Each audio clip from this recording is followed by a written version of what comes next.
ఎక్కువసేపు కాదు, కొద్ది నిమిషాలు దేవుని వాక్యం పంచుకుంటారు.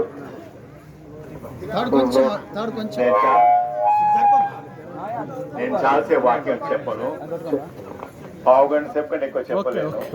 చదవండి ఒక వచనము. రోమ రాష్ట్ర పత్రిక 14వ అధ్యాయం 8వ వచనము. రోమ 14:8. ఎవరు తెలుగు చదవండి దయచేసి. కోసమే బ్రతుకుచున్నాము, చనిపోయినను ప్రభు కోసమే చనిపోచున్నాము.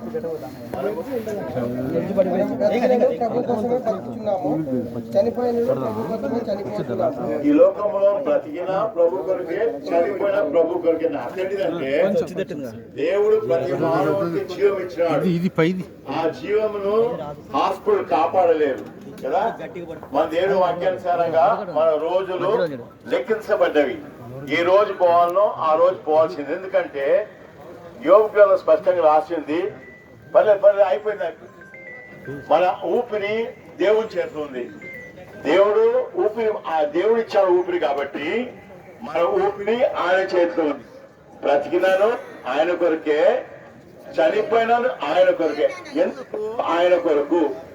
ఈ లోకస్తులకు నిరీక్షణ లేదు. చదవండి దయచేసి. రోమ రాష్ట్ర పత్రిక 8వ అధ్యాయము 11వ వచనము. మృతులలో నుండి యేసును లేపిన వాని ఆత్మ మీలో నివసించిన ఎడలా, మృతులలో నుండి క్రీస్తు యేసును లేపినవాడు చావునకు లోనైన మీ శరీరములను కూడా మీలో నివసించుతున్న తన ఆత్మ ద్వారా జీవింపచేయును. ఈ లోకంలో ఏ మతం ఉన్నా, ఏ కులంలో అందరికీ ఒకటే జీవం దేవుడు పోసినాడు. అయితే మారు మనసు పొందిన వారికి దేవుని యొక్క ఆత్మ మనలో ఉంది. కాబట్టి బ్రతికినాను ఆయన కొరకే, చనిపోయినాను ఆయన కొరకే.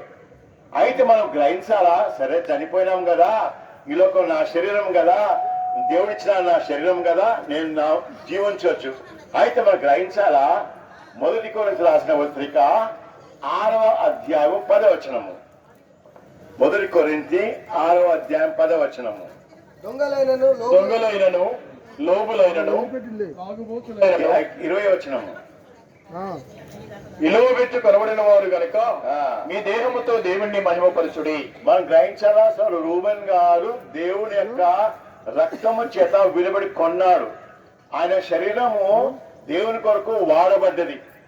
మనం గ్రహించాలా. మనం అందరం కూడా ఎవరెవరైతే లోకంలో జన్మించారో అందరికి ఒకటే జీవం, ఏ కులం ఉన్నా, ఏ మతమైనా. అయితే ఎవరైతే మారు మనసు పొందినారో వారికి దేవుని ఆత్మ వాళ్ళ ఉన్నది.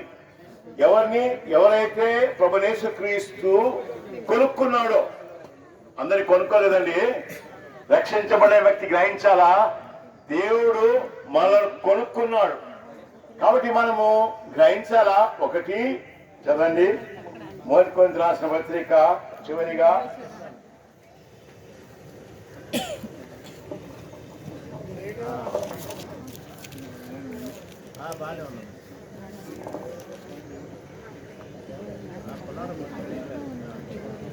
2 కొరింథీయులకు రాసిన పత్రిక 5వ అధ్యాయము 10వ వచనం.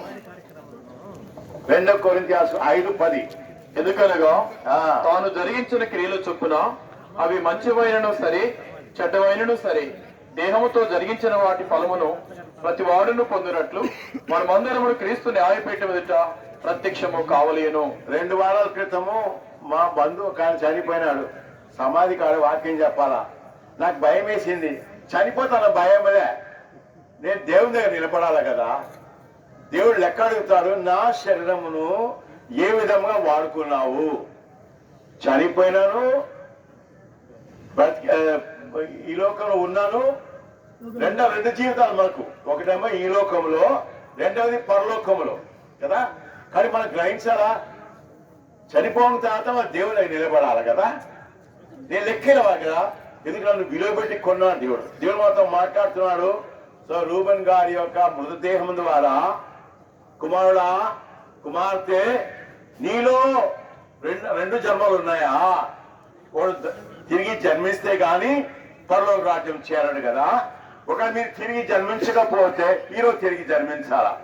రెండవదిగా మనము బ్రతికినాను, చనిపోయినాను రెండు ఒకటే. ఏమండి, మనము ఎందుకనగా మనము యేసు ప్రభులో బ్రతుకుతున్నాము. ఈ శరీరంలో మనం చనిపోయినాం. ఏ ఆత్మ అయితే యేసులో లేపిందో అదే ఆత్మ మనలో ఉంది. కానీ మనం గ్రహించాలా, నేను చనిపోతా కదా, నేను దేవుని దగ్గర వెళ్తా. ఎందుకంటే దేవునికి ఆత్మ నాలో ఉంది. దేవుడు ఆత్మస్వరూపి. ఈరోజు ఎక్కడ చూసినా కెమెరాలు, మనం ఏం చేసినా కెమెరాలో ఉంటుంది కదా. సృష్టికర్త మన మధ్యలో ఉన్నాడు. ఒకవేళ మీరు తిరిగి జన్మించకపోతే ఈరోజు మీకు అవకాశం. ప్రభు నేను తిరిగి జన్మించలేదే, తిరిగి జన్మించకపోతే మనం నరకం పోతాం. సహోడు తిరిగి జన్మించిన ఆయన సహోడికి రెండు జీవం, ఒకటి ఈ లోక జీవము, రెండవది దేవునితో జీవం. కానీ మనం గ్రహించాలా, చనిపోయినాను మరి చదువుకుందామా. రోమా 14:8 మనము బ్రతికినను ప్రభు కోసమే బ్రతుకుతున్నాము, చనిపోయినను ప్రభు కోసమే చనిపోతున్నాము. కాబట్టి నాతో చెప్పండి అన్న, దయచేసి అందరూ చెప్పండి. మనము బ్రతికినాను ప్రభు కోసమే బ్రతుకుతున్నాము, చనిపోయినాను ప్రభు కోసమే చనిపోతున్నాము.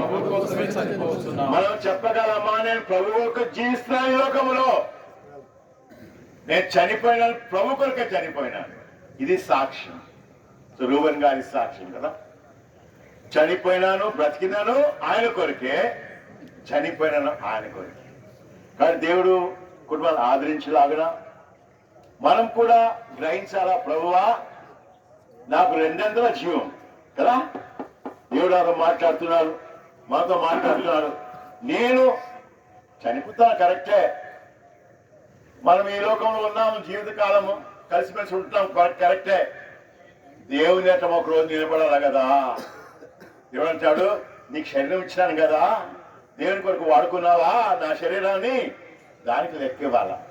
దేవుడి యొక్క దాసుని యొక్క మృతదేహం ద్వారా మాతో మాట్లాడుతున్నాడు. కాబట్టి ఇంకెవరైతే మారు మనసు పొందలేదో, తిరిగి జన్మించలేదో, రెండవది ఎవరైతే తన శరీరమును దేవునికి లెక్క ఇవ్వాలని గ్రహించడం లేదో, దేవుడు మనకు మాట్లాడినప్పుడు మనము సరి చేసుకోవాలి.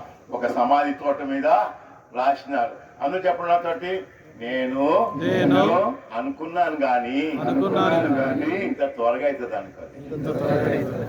అయ్యో నిన్నే కదా వచ్చి మీద వాక్యం చెప్పినాడు, అప్పుడే పోయినాడే. ఏమండి, ఇది మన రోజు లెక్కించబడి మన సిద్ధంగా ఉండాలి.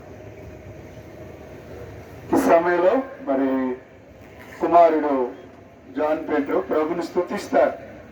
మంచి తండ్రిని ఇచ్చినాడు, మంచి సేవకుడిని, గొప్ప దైవజనాన్ని ఇచ్చినాడు. ఆయన పరిచర్య, ఆ విధానం ఇంతవరకు నడిపిస్తూ అన్ని విధాలు ఆదుకుంటూ మరి ఒక గురువుగా, తండ్రిగా తను చూపిస్తూ వచ్చిన ప్రేమను బట్టి ప్రభుని స్తుతించి తర్వాత చివరి ప్రార్థన ఓబెదనున్నారు. ఎబ్రోన్ నుంచి వచ్చిన మరి దైవ సేవకులు ఓబెదన్న మరి చివరి ప్రార్థన చేస్తారు. తర్వాత మంటికి లాస్ట్ ప్రార్థనతో అప్పగిస్తాం. ప్రేమగల తండ్రి, కృపగల దేవా, మీకే స్తోత్రములు. ఈ లోకములో నన్ను ప్రేమించి నాకు ఇచ్చినటువంటి తల్లిదండ్రులను బట్టి వందనాలు. సేవకుల కుటుంబంలో వారు సేవ చేస్తుండగానే నేను ఈ లోకంలో జన్మించడానికి కృప చూపించినారు. పాపి తండ్రి, మీ ప్రియదాసుడు, మీ సేవకుడు, దైవజనుడు నాన్నగారిని బట్టి మీకు వందనాలు. ఆయన దేహమును మీరు విలువ పెట్టి కొన్నారు, మీ సొత్తుగా చేసుకున్నారు. రక్షింపబడిన నాటి నుండి ఆత్మల సంపాదన కొరకై, సంఘ క్షేమాభివృద్ధి కొరకై ప్రయాసపడినాడు, పాటుపడినాడు. ఈ దేహంలో ఎన్నో బలహీనతలుండినను మీరు ఇంతగా బలపరిచినారు. 70 సంవత్సరములకు పైబడి జీవించడానికి కృప చూపించినారు. అధిక బలం ఉన్నవారే 70 ఏళ్ళు పైబడి జీవించగలరు. దేవా, తనకిచ్చినటువంటి ఆయుష్ను బట్టి వందనాలు. తనను మీరు ఏర్పరచుకున్నారు.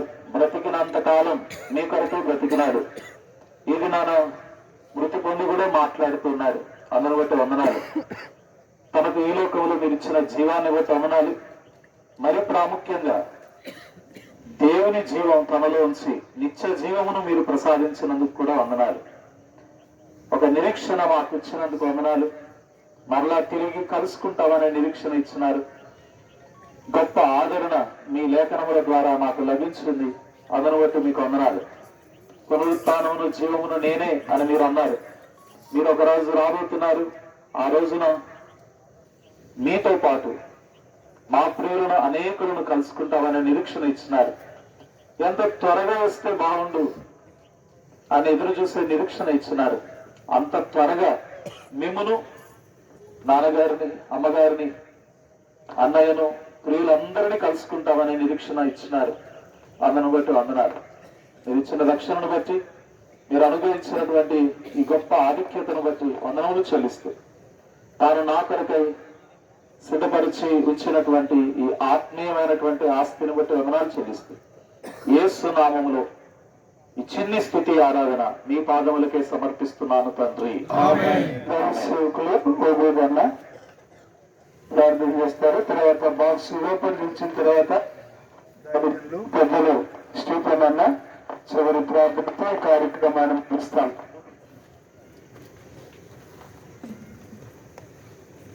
మా ప్రేమ కలిగిన పరిశుద్ధమైన పరలోకపు తండ్రి, మా ప్రభు అయిన మా రక్షకుడైన యేసు క్రీస్తు ప్రభు నామం పేట తండ్రి నీకు వందనాలు చెల్లిస్తూ ఉంటున్నా. ఈ సాయంకాల వేళలో నీ దాసుడు దేవుని సేవకుడు రూబెన్ గారిని బట్టి మీకు వందనాలు చెల్లిస్తుంటున్నా. తనను రక్షించినారు, సంఘములో మీరు ఉంచినారు. తనకి ఇచ్చినటువంటి దర్శనము, ప్రత్యక్షత ప్రకారము ప్రభు కలిసి తాను చేస్తూ వచ్చినటువంటి సేవ అంతటి బట్టి మీకు వందనము చెల్లిస్తుంటున్నాను.